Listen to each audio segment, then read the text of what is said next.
بسم اللہ الرحمن الرحیم۔ الحمد للہ رب العالمین والصلاة والسلام علی سید المرسلین و خاتم النبیین، اما بعد۔ صحیح بخاری باب کتاب الحیض، حدیث نمبر 297۔ اردو ترجمہ۔ اس بارے میں کہ مرد کا اپنی بیوی کی گود میں حائضہ ہونے کے باوجود قرآن پڑھنا جائز ہے۔ ابو وائل اپنی خادمہ کو حیض کی حالت میں ابو رزین کے پاس بھیجتے تھے اور وہ ان کے یہاں سے قرآن مجید جزدان میں لپٹا ہوا اپنے ہاتھ سے پکڑ کر لاتی تھیں۔ ہم کو ابو نعیم فضل بن ودکین نے بیان کیا، انہوں نے زہیر سے سنا، انہوں نے منصور بن صفیہ سے کہ ان کی ماں نے ان سے بیان کیا کہ عائشہ رضی اللہ عنہا نے ان سے بیان کیا کہ نبی کریم صلی اللہ علیہ وسلم میری گود میں سر رکھ کر قرآن مجید پڑھتے، حالانکہ میں اس وقت حیض والی ہوتی تھی۔ حدیث نمبر 298۔ اردو ترجمہ۔ اس شخص سے متعلق جس نے نفاس کا نام بھی حیض رکھا۔ ہم سے مکی بن ابراہیم نے بیان کیا، انہوں نے کہا ہم سے حشام نے یحییٰ بن ابی کثیر کے واسطے سے بیان کیا، انہوں نے ابو سلمہ سے کہ زینب بنت ام سلمہ نے ان سے بیان کیا اور ان سے ام سلمہ رضی اللہ عنہا نے کہ میں نبی کریم صلی اللہ علیہ وسلم کے ساتھ ایک چادر میں لیٹی ہوئی تھی، اتنے میں مجھے حیض آ گیا، اس لیے میں آہستہ سے باہر نکل آئی اور اپنے حیض کے کپڑے پہن لیے۔ آن حضرت صلی اللہ علیہ وسلم نے پوچھا کیا تمہیں نفاس آ گیا ہے؟ میں نے عرض کیا ہاں، پھر مجھے آپ نے بلا لیا اور میں چادر میں آپ کے ساتھ لیٹ گئی۔ حدیث نمبر 299۔ اردو ترجمہ۔ اس بارے میں کہ حائضہ کے ساتھ مباشرت کرنا یعنی جمع کے علاوہ اس کے ساتھ لیٹنا بیٹھنا جائز ہے۔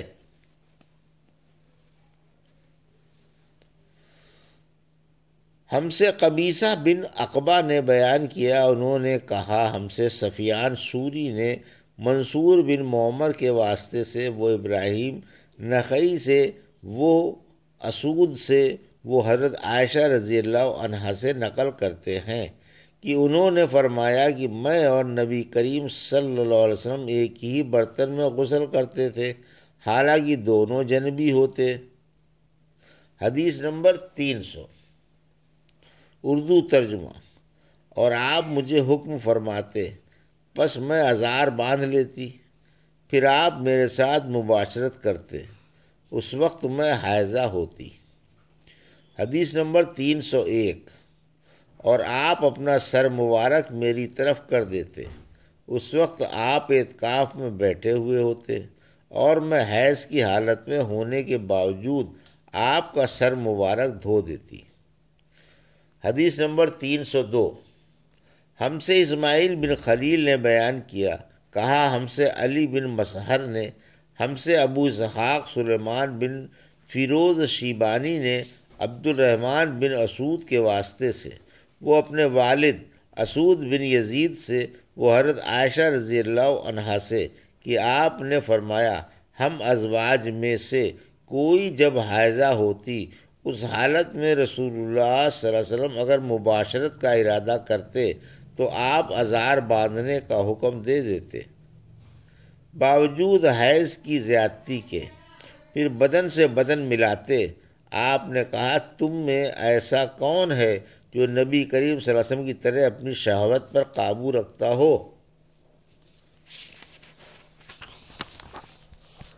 اس حدیث کے مطابقت خالد اور جریر نے شیبانی کی روایت سے کی ہے، یہاں بھی مباشرت کے ساتھ لیٹنا بیٹھنا مراد ہے۔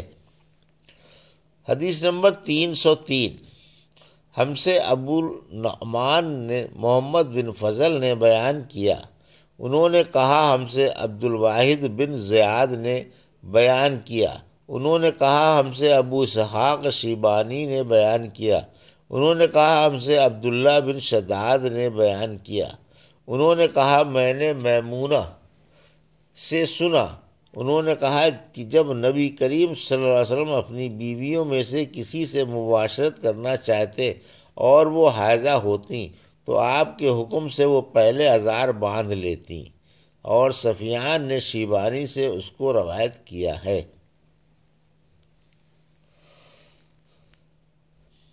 حدیث نمبر 304 اردو ترجمہ۔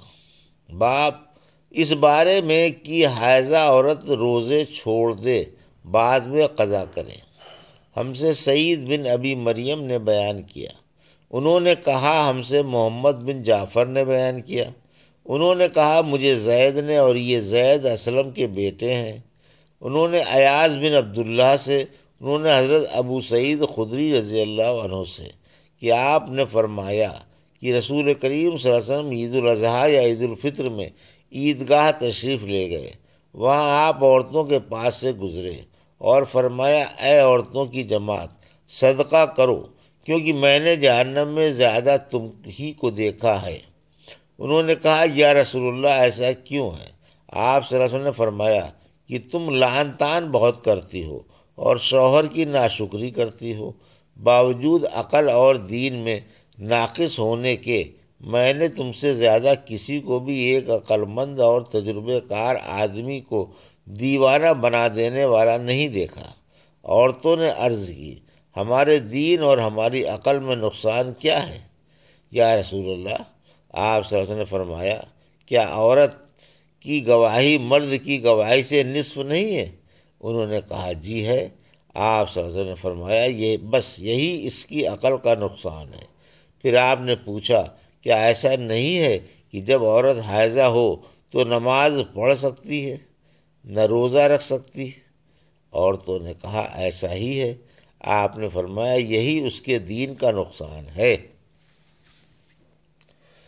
حدیث نمبر 305 اس بارے میں کہ حائضہ بیت اللہ کے طواف کے علاوہ حج کے باقی ارکان پورا کرے گی۔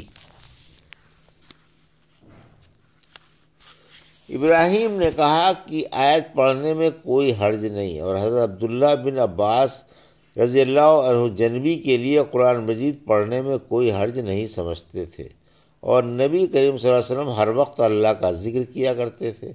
ام عطیہ نے فرمایا ہمیں حکم ہوتا تھا کہ ہم حیض والی عورتوں کو بھی عید کے دن باہر نکالیں، پس وہ مردوں کے ساتھ تکبیر کہتی اور دعا کرتیں۔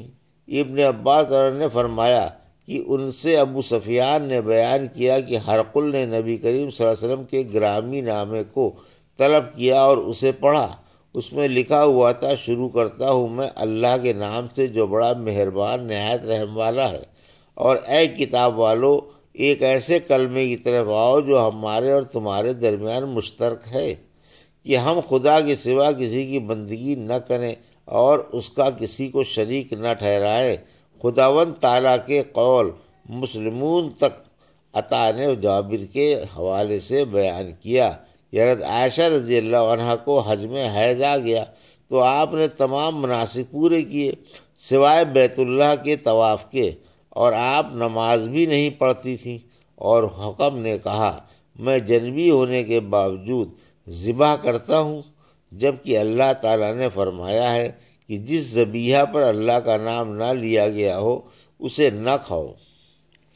ہم سے ابو نعیم و فضل بن دکین نے بیان کیا، انہوں نے کہا ہم سے عبدالعزیز بن ابی سلمہ نے بیان کیا، انہوں نے عبد الرحمن بن قاسم سے، انہوں نے قاسم بن محمد سے، وہ حضرت عائشہ رضی اللہ عنہا سے، آپ نے فرمایا کہ ہم رسول اللہ صلی اللہ علیہ وسلم حج کے لیے اس طرح نکلے کہ ہماری زبانوں پر حج کے علاوہ اور کوئی ذکر ہی نہ تھا۔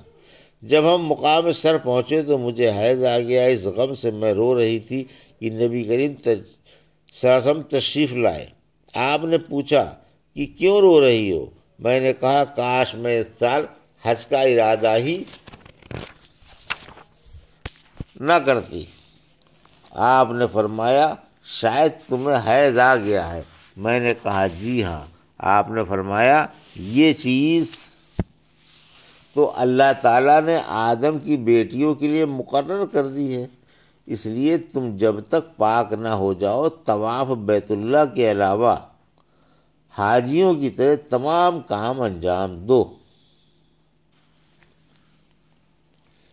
یہ تھی صحیح بخاری کی حدیث نمبر 297 سے 305 کا اردو ترجمہ جو ابھی آپ نے سماعت فرمایا۔ اللہ سے دعا ہے کہ اللہ ان حدیثوں کی ہمیں صحیح سمجھ عطا فرمائے اور ان کے حساب سے اور ان کے حدیثوں کے مطابق اپنی زندگی گزارنے کی توفیق عطا فرمائے۔ آمین یا رب العالمین۔